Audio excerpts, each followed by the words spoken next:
اور بچے کی پرورش نہیں کر سکتا. یا دوسری وجہ کہ وہ چاہتا ہے کہ اپنے بچے کو اچھی سے اچھی تعلیم دے تو بیچ میں اسپیسنگ ہونا چاہیے. میں بچوں کو ڈاکٹر بنانا چاہتا ہوں تو اگر ایک کے بعد ایک جلدی ہوئیں گے فٹافٹ تو مشکل ہے, میں ذرا 3 سال 4 سال 5 سال بعد دوں گا.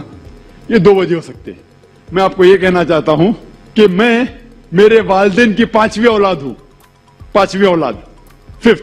اگر میرے والدین فیملی پلاننگ کیے ہوتے تو میں آج دنیا میں نہیں آیا ہوتا. Am I a boon or a bane for society? کیا میں معاشرے پہ بوجھ ہوں کہ فائدے مند ہوں؟ اور لوگ کہتے ہیں کہ ڈاکٹر سب سے اچھا پیشہ ہے. اچھا پیشہ الحمدللہ, لیکن میں نے وہ پیشہ چھوڑ کے اور اچھے پیشے کے لیے آیا.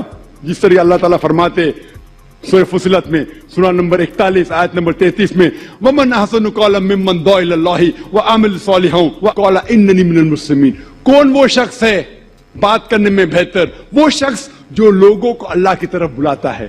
تو میں نے میرے ڈاکٹری پیشے کو چھوڑ دیا ہوں اور بہتری پیشے کے لیے.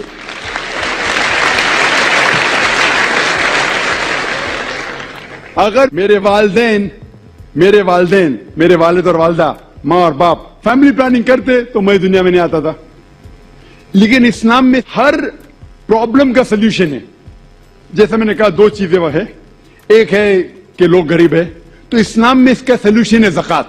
جیسا میں نے کہہ چکا ہوں اپنی تقریر میں کہ ہر امیر آدمی جس کے پاس 85 گرام سونا سے زیادہ سونا ہے یا اتنی دولت ہے اسے 2.5% زکات دینا چاہیے ہر سال. ہر امیر انسان زکات دے گا تو غربت دھرتی سے مٹ جائیں گی. کوئی بھی شخص بھوکا نہیں مرے گا. اگر کوئی شخص کے پاس پیسہ کم ہے وہ زکات لے سکتا ہے. پرابلم کیا ہے؟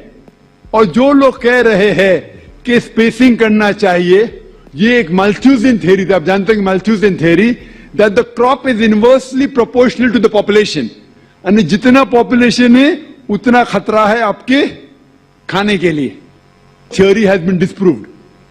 یہ آپ دیکھیں گے یہ صرف ہندوستان میں جو پاپولیشن پرابلم ہے, باقی ممالک میں پاپولیشن از اے بون. آپ امریکہ میں جائیں گے جتنے زیادہ بچے آپ کے پاس ہیں اتنا کم ٹیکس آپ کو دینے کا.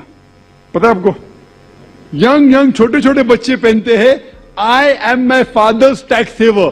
میں میرے والد کی ٹیکس کی بچت کرتا ہوں. جتنے زیادہ بچے اتنا کم ٹیکس. آپ آسٹریلیا میں جاؤ, جتنے زیادہ بچے اتنی پیسے گورنمنٹ دیتی ہے آپ کو ہر سال. 10,000 15,000 20,000 جتنے زیادہ بچے اتنے پیسے گورنمنٹ دیتی ہے. کیوں؟ Population is a bone, it is not a been. Population جتنے زیادہ لوگ اتنا فائدہ. آپ سمجھ رہے؟ اور دھرتی کا صرف 30% استعمال ہوتا ہے. 70% of the land is not being utilised. تو پاپولیشن اگر ڈبل ٹرپل بھی ہوگی تو بھی کوئی نقصان نہیں.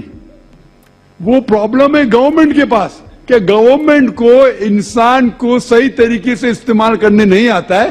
تو ہم کہتے ہیں ہم دو ہمارے دو, ایک کے بعد ابھی نہیں, 2 کے بعد کبھی نہیں. تو یہ پرابلم ہے کہ ہمیں گورنمنٹ لاس کو بدلنا چاہیے. Population is never a problem, it is a bone. کس طریقے سے انسان کو استعمال کر کے دیش کو بڑھانا چاہیے وہ امپورٹنٹ ہے رادر دین فیملی پلاننگ. اور آپ جانیں گے کہ اللہ سبحانہ و تعالیٰ نے 2 بار قرآن مجید میں اس کے بارے میں ذکر کیا ہے. ایک ہے سورہ اسراء سورہ نمبر 17 آیت نمبر 31, اور دوسری آیت جو میں نے پیش کیا سورہ انعام سورہ نمبر 6 آیت نمبر 151 میں. پہلے جگہ اللہ تعالیٰ کہتے کہ آپ اپنے بچوں کا قتل مت کرو, کیونکہ اللہ سبحانہ و تعالیٰ آپ کو بھی رزق دیں گا, آپ کے بچوں کو بھی رزق دیں گا. پہلے سورہ انعام سورہ نمبر 6 آیت نمبر 151 میں آپ کو بھی رزق دیں گا, آپ کے بچے کو بھی دیں گا. دوسری آیت میں سورہ اسراء میں سورہ نمبر 17 آیت نمبر 31 میں اللہ تعالیٰ فرماتے بچوں کا قتل مت کرو, اللہ تعالیٰ رزق بچے کو بھی دیں گے آپ کو بھی دیں گے. ابھی یہاں ادلا بدلی ہو جاتی. پہلے آیت میں کہا گیا کہ آپ کو رزق دیں گے آپ کے بچے کو بھی, دوسرے آیت میں کہا گیا آپ کے بچے کو بھی رزق دیں گے آپ کو بھی دیں گے. معنی تو ایک ہے, لیکن اللہ سبحانہ و تعالیٰ ہر قرآن کا الفاظ کا ایک وزن ہے. اگر آپ تحقیق کریں گے تو یہ پتا چلتا ہے کہ پہلی آیت خصوصاً غریبوں کے لیے ہے. آپ اگر سمجھتے کہ اور ایک بچہ ہوگا تو میں بھی مروں گا, بچہ بھی مرے گا, کھانے پینے کے والدے ہیں, اور ایک بچہ ہوگا تو میں بھی مروں گا, بچہ بھی مروں گا. اللہ تعالیٰ کہتے فکر مت کرو, اللہ تعالیٰ آپ کو بھی رزق دیں گے, آپ کے بچے کو بھی. وہ دوسری آیت امیروں کے لیے کہ میں چاہتا ہوں کہ 3-4 سال بعد میرے بیٹے کو انجینئر بناؤں گا, میں میرے بیٹے کو ڈاکٹر بناؤں گا, تو میں چاہتا ہوں کہ کم بچے ہو. تو اللہ تعالیٰ کہتا ہے اللہ تعالیٰ رزق آپ کے بچے کو بھی دیتا ہے, آپ کو بھی دیتا ہے. Order is انٹرچینجڈ. اور میں مثال دیے, آپ دیکھیں گے جتنے نوبل پرائز ونر ہے, یہ ضروری نہیں کہ وہ ایک ہی بچے تھے, اپنے والدین کے نوبل پرائز ملا. تو یہ غلط فہمی ہے. اور اللہ سبحانہ و تعالیٰ نیچرل فیملی پلاننگ دے چکا ہے. اسلام میں نیچرل فیملی پلاننگ ہے جو قرآن کی آیت ہے, سورہ لقمان سورہ نمبر 31 آیت نمبر 14, کہ ماں نے اپنے بچے کو 2 سال تک دودھ پلایا. اور آپ ڈاکٹر ہونے کے ناطے جانتے ہوں گے کہ جب ماں اپنی چھاتی کا دودھ بچے کو پلاتی ہے تو اس کو لیکٹیشن امینوریا ہوتا ہے, مطلب اس کو اور ایک بچہ پیدا ہونا بہت مشکل ہے. یہ اللہ سبحانہ و تعالیٰ نیچرل فیملی پلاننگ کر چکا ہے. لیکن افسوس کی بات ہے کہ آج کی خواتین بریسٹ فیڈنگ میں نہیں مانتے کیونکہ ان کا فگر خراب ہوتا ہے. سب سے اچھی چیز بچے کے لیے ماں کا دودھ. کوئی بھی نیسلے, کوئی بھی ملک پاؤڈر اس کی برابری کر ہی نہیں سکتا ہے. تو Allah has given natural method of family planning.